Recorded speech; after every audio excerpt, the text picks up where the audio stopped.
गरीब, बेरोजगार और भूखे लोग इस ऐवान में मौजूद बरसर इख्तिदार जमात के लोगों को एक पैगाम देना चाह रहे हैं। माविन स्कीम के तौर पर नाफिज करना चाहती है।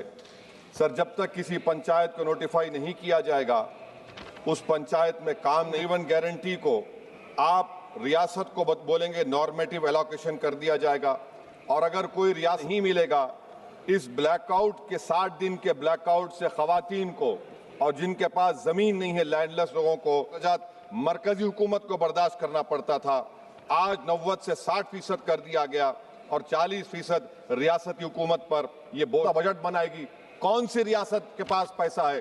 तो ये मालूम हो रहा है कि सरकार गरीबों के खिलाफ है, गुर्बत का खात्मा है कि बायोमेट्रिक से नुकसान हो रहा है। तो सर, मैं इस स्कीम के और इस कानून के खिलाफ हूं और मैं अपनी बात को तो सीमांचल में 1.5 करोड़ लोग पलायन करते थे। मुझे अफसोस के साथ कहना पड़ेगा कि तादाद बढ़ जाएगी, मगर भारत का गरीब देख रहा है भूखा। असदुद्दीन ओवैसी जी।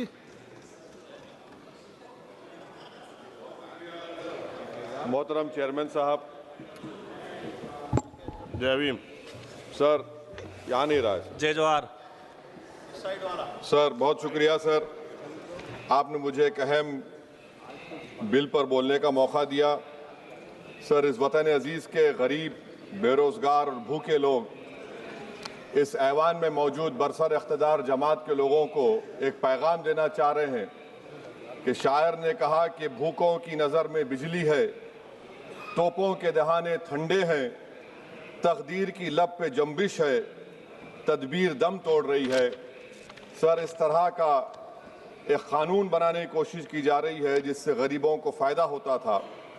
आज वो कानून जो डिमांड ड्रिवन गारंटी था, इसको हुकूमत बदल कर एक मरकज़ी माविन स्कीम के तौर पर नाफिज करना चाहती है।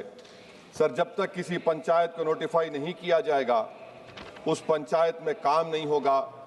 हुकूमत की ये पॉलिसी हमेशा ये रही है कि हर इख्तियार को हासिल करना चाहते हैं और एक डिक्टेटर की तरह वो हुकूमत को चलाना चाहते हैं।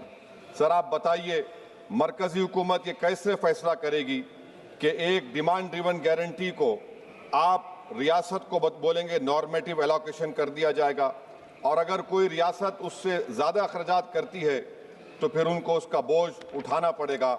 मुतालिबा पर मबनी गारंटी को एक सप्लाई डिमांड प्रोग्राम पर तब्दील किया जा रहा है। सर, साल में 60 दिन ब्लैकआउट होगा, किसी को काम नहीं मिलेगा। इस ब्लैकआउट के 60 दिन के ब्लैकआउट से खवातीन को और जिनके पास ज़मीन नहीं है, लैंडलेस लोगों को बहुत बड़ा नुकसान होगा। ये कानून अगर बनेगा तो ज़मींदार खुशियाँ मनाएंगे और गरीब उस ज़मींदार के रहमो करम पर रहेगा।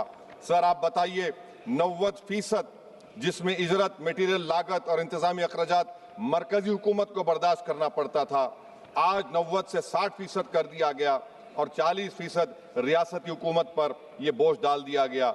मकसद एक ही है कि उस कानून को कत्ल कर दिया जाए, ख़त्म कर दिया जाए। कौन सी ऐसी भारत में रियासत है जिसके पास पैसे है? बताइए आप।